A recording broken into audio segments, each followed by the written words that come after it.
नमस्कार दोस्तों, आज की विशेष कहानी है द वैक्सीन वॉर। सफलता रावण को खोजने में नहीं है, रावण को मारने में है। 28 सितंबर को रिलीज हुई इस फिल्म द वैक्सीन वॉर को विवेक अग्निहोत्री जी ने लिखा और निर्देशित किया है। ये फिल्म भारत के जुझारू महिला वैज्ञानिकों के समर्पण और साहस के अननोटिस बलिदान पर आधारित है। चीन के वुहान से चली रहस्यमय वैश्विक महामारी कोरोना के घातक चक्रव्यूह से जिंदा बच निकल पाने की जद्दोजहद की इस लड़ाई में भारत अंततः विजयी हुआ। इस विभीषिका का सामना करने के लिए जीवनदायी टीका बनाने में ICMR और NIV के सदस्यों में 70% महिलाएं हैं, जो घर परिवार की सार संभाल की आम जिंदगी के बीच वैक्सीन बनाने की काबिलियत की कसौटी पर भी खरी उतरी हैं। इस तपस्या में अपना सब कुछ दांव पर लगाने में भी वो पीछे नहीं हटी।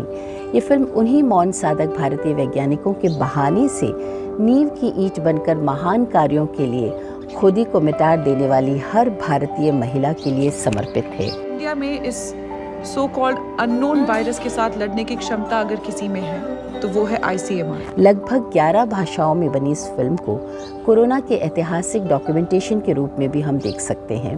भारतीय वैज्ञानिकों के देश प्रेम और विलक्षण योद्धा के अनुपम रूप के दर्शन इस फिल्म में होते हैं। पहली बायो साइंस फिल्म के रूप में दर्ज होने वाली इस फिल्म का जीस्ट यही है, only science can win this war. जी हाँ, इस फिल्म के केंद्र में एकमात्र ध्येय वाक्य यही था। फिल्म के प्रमुख किरदार डॉक्टर बलराम भार्गव उर्फ नाना पाटेकर पूरी फिल्म में एक योद्धा की तरह अपनी टीम को लगातार प्रेरित करते जोश से भरते रहे हैं। ये एक युद्ध है और हम सभी योद्धा हैं। हमें एक सैनिक की तरह ही अपने लक्ष्य को फोकस करना है। अर्जुन की तरह मछली की आंख पर ध्यान लगाएं। भारत के चिकित्सा विज्ञान पर बनी इस पहली फिल्म में लॉकडाउन के बीच विदेशों में फंसे भारतीयों को वापस भारत लाने से पहले उनके टेस्ट के लिए वहां लैब स्थापित करने, वंदे भारत मिशन के तहत उन्हें भारत लाने या PPE kit, mask, oxygen cylinder आदि तमाम चीज़ों के भारत के 130 करोड़ जनता के हिसाब से मैनेज करने के लिए या फिर लोगों की जान बचाने के लिए कोवैक्सीन बनाने की तमाम जद्दोजहद इस फिल्म में आप शुरू से आखिर तक देख सकते हैं।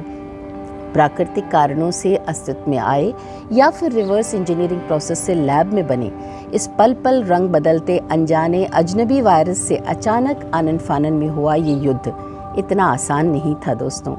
उस पर सीमित संसाधनों और महामारी से उपजे कयास के बीच चंद भारतीय जयचंदों के षड्यंत्र के साथ साथ भारतीय वैज्ञानिकों का ये संघर्ष देखते ही बनता है। मगर राष्ट्रीय सुरक्षा के मद्देनजर उन्होंने इसे सीक्रेट मिशन की तरह अंजाम दिया और आप हमको कुछ पता नहीं चला। भारत बायोटेक में भारत की जगह वेस्टर्न कंट्री का नाम होता तो आप हमारी वैक्सीन पे शक नहीं करते। दोस्तों, विदेशी प्रभावों से इन्फ्लुएंस्ड और नकारात्मक पत्रकारिता का उदाहरण बनी रायमा सेन उर्फ रोहिणी सिंह ने भारत में वैक्सीन बनाने की इस खबर के लीक होते ही इसके खिलाफ माहौल बनाना शुरू कर दिया। वो न केवल फर्जी तरीकों से फेक आर्टिकल लिखकर वेस्टर्न मीडिया के भूते भारत पर विदेशी वैक्सीन लेने का दबाव बनाती थी, बल्कि आम जनता को भी कंफ्यूज कर अपने ही देश में बनी वैक्सीन के अस्वीकार का वातावरण बनाती रही। अपने शो में वो सवाल करती हैं, क्या इंडिया का मेडिकल इंफ्रास्ट्रक्चर 130 करोड़ लोगों की जान बचाने में समर्थ है? और फिर इसी का उत्तर देते हुए उनका आगे कहना था कि एक्सपर्ट्स की राय है कि no, India can't do it. Film में ही इस नकारात्मकता से हतप्रभ चैनल मालिक उससे बार बार सवाल करता है, तुम तो सरकार के खिलाफ हो ना, भारत के खिलाफ तो नहीं हो। You are a science editor not political editor. उस पर रोहिणी सिंह का जवाब था, everything is possible in politics boss. You are a science editor not a political editor. Everything is politics boss. Science. उसकी काम वाली बाई भी उसके भारतीय वैज्ञानिकों और भारत के खिलाफ इस उपलब्धि के विषैले षड्यंत्रों से आहत होकर उसे छोड़कर चली जाती है। वो देखती है कि अवसरवादी रोहिणी खुद तो लाइन में लगकर वैक्सीन लगा लेती है, मगर आम गरीब मजलूम जनता को भड़काने के लिए वो वैक्सीन का दुष्प्रचार करती है। ऐसे ही राष्ट्रविरोधी तमाम लोगों से मेरा भी एक सवाल है दोस्तों, क्या भारत की उन्नति और प्रगति से आपका कोई सरोकार नहीं? भारत में रहकर इसी की मिट्टी में पैदा होकर भी क्या देश हित की अच्छाई और बुराई को आप अपनी निजी पसंद और नापसंद से ऊपर उठकर नहीं देख पाते हैं? वैक्सीन बनाकर मानवता का कल्याण करने वाले वैज्ञानिकों की भी स्वार्थी और तंग नज़र इन लोगों के द्वारा की जा रही आलोचना हमें भीतर तक गहरे मत डालती है, और वो भी सिर्फ इसलिए कि ये ओछे लोग किसी विशेष विचारधारा के समर्थक होने के कारण इस समय की सरकार से चिढ़ते हैं। आखिर क्यों ये लोग इंसानियत को भी बेच खाते हैं? जबकि मानव का जीवन कितना क्षणिक है, ये कोरोना हमें लगातार सिखा रहा था। इधर फिल्म के मुख्य किरदार नाना पाटेकर बारंबार अपनी टीम को यही कहकर मुद्दे से भटकने से बचाते हुए उद्देश्य पर जैसे लौटा लाते हैं। वो कहते हैं, हमें ये लड़ाई नहीं लड़नी, हमारी लड़ाई वायरस के साथ है। रोहित शर्मा के संगीत निर्देशन में फिल्म का संगीत कोरोना की भयावहता को एक बार फिर से जिंदा करते हुए दर्शक को डराने झकझोरने में कामयाब है। दर्शक एक बार फिर उसी टेरर की उसी इंटेंसिटी को महसूस करने लगता है। दोस्तों, एक और विशेष बात, इस फिल्म में नासदीय सूक्त का बहुत ही खूबसूरती से प्रयोग किया गया है।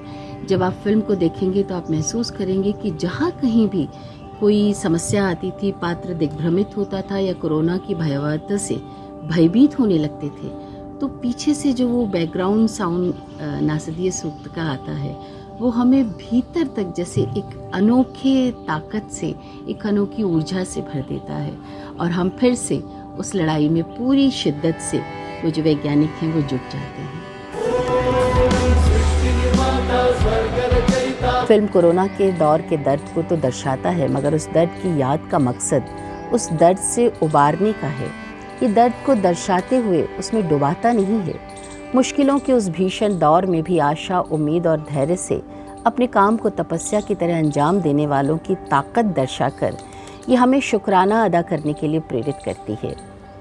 ये फिल्म भारतीय वैज्ञानिकों का शुक्राना अदा करती है। शुक्राना उन तमाम वर्कर्स का जो किसी न किसी रूप में दूसरों के काम आकर इंसानियत की मिसाल बने। शुक्राना उन सभी लोगों का जिन्होंने घरों में दुबके रहकर अपनी जान बचाने की कवायद नहीं की, बल्कि अपनी और अपने परिवार की जान को दांव पर लगाकर देश हित में और उससे भी आगे बढ़कर मानवता के हित की सोची।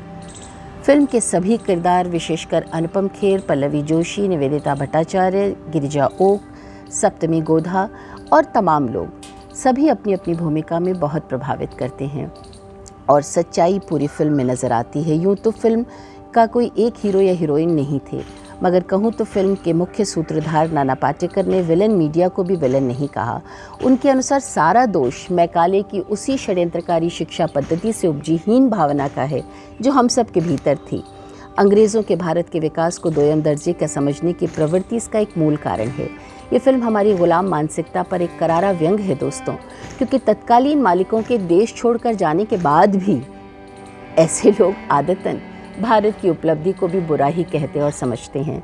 प्रेस कॉन्फ्रेंस में अपने वक्तव्य के दौरान डॉक्टर बलराम ने कहा था, अगर इसमें इंडियन शब्द नहीं होता तो उन्हें कोई आपत्ति नहीं होती। एक सीन में श्री उस निराशा भरी असफलताओं के माहौल और मौत के पसरते सन्नाटे के बीच अपने कमज़ोर क्षणों में कहती हैं, we all are going to die here, I know it. उस समय उन्हें ढांढस बंधाती हुई सीनियर उनकी ये कहती हैं, we are not going to die girls, we are scientists, we know why we have so many women in our lab. हमारी लैब में इतनी सारी औरतें क्यों हैं? Because we are brave, we can do it. और फिर क्या हुआ? सारी कहानी आप सबको पता है। कहानी का अंत आप सब बखूबी जानते हैं, मैं नहीं बताऊंगी। ये कहानी हम सब का भोगा हुआ सच है। हमारे सच्चे देशभक्त वैज्ञानिकों ने जो कर दिखाया, जिसकी कल्पना भी उस समय मुश्किल थी, उस विकट दौर में हम सभी अपनों की और अपनी जान बचाने की कवायद में डूबे हुए थे। ऐसे में ये कल्पना भी हथेली पर सरसों उगाने जैसी बिल्कुल नामुमकिन थी। फिल्म की कहानी हमें बताने के लिए नहीं बनी है कि फिल्म क्या है। फिल्म हमें नींद से जो गाफिल हमारी मनस्थिति है उससे जगाने के लिए बनी है। आज़ादी के 75 सालों के बाद अब इस गुलाम मानसिकता के दबावों से बाहर निकलने का समय है दोस्तों। अपनी मजबूरी को भी हम समझ सकते हैं। पहले नृशंस आक्रमणकारियों का दबाव रहा, हम कुचले भारतीय, फिर चालाक व्यापारियों ने भारत को आकर कब्जा लिया, ईस्ट इंडिया कंपनी की गुलामी को मजबूर हम बेचारे भारतीय। इस आसानी से उस दौर को हम नहीं भुला पाएंगे, मगर फिर भी कमज़ोर मेंटल स्ट्रेंथ वाले बेचारों के प्रति मेरी पूरी संवेदना है। मगर उस गुलामी के दौर के ट्रॉमा से बाहर निकलने की एक ईमानदार कोशिश तो कीजिए दोस्तों। एक और बात, अगर आप किसी भी महिला से प्रभावित हैं, चाहे अपनी माँ, बहन, बेटी, पत्नी, दोस्त, कोई भी, तो उन्हें इस फिल्म को ज़रूर दिखाइएगा। जय भारत।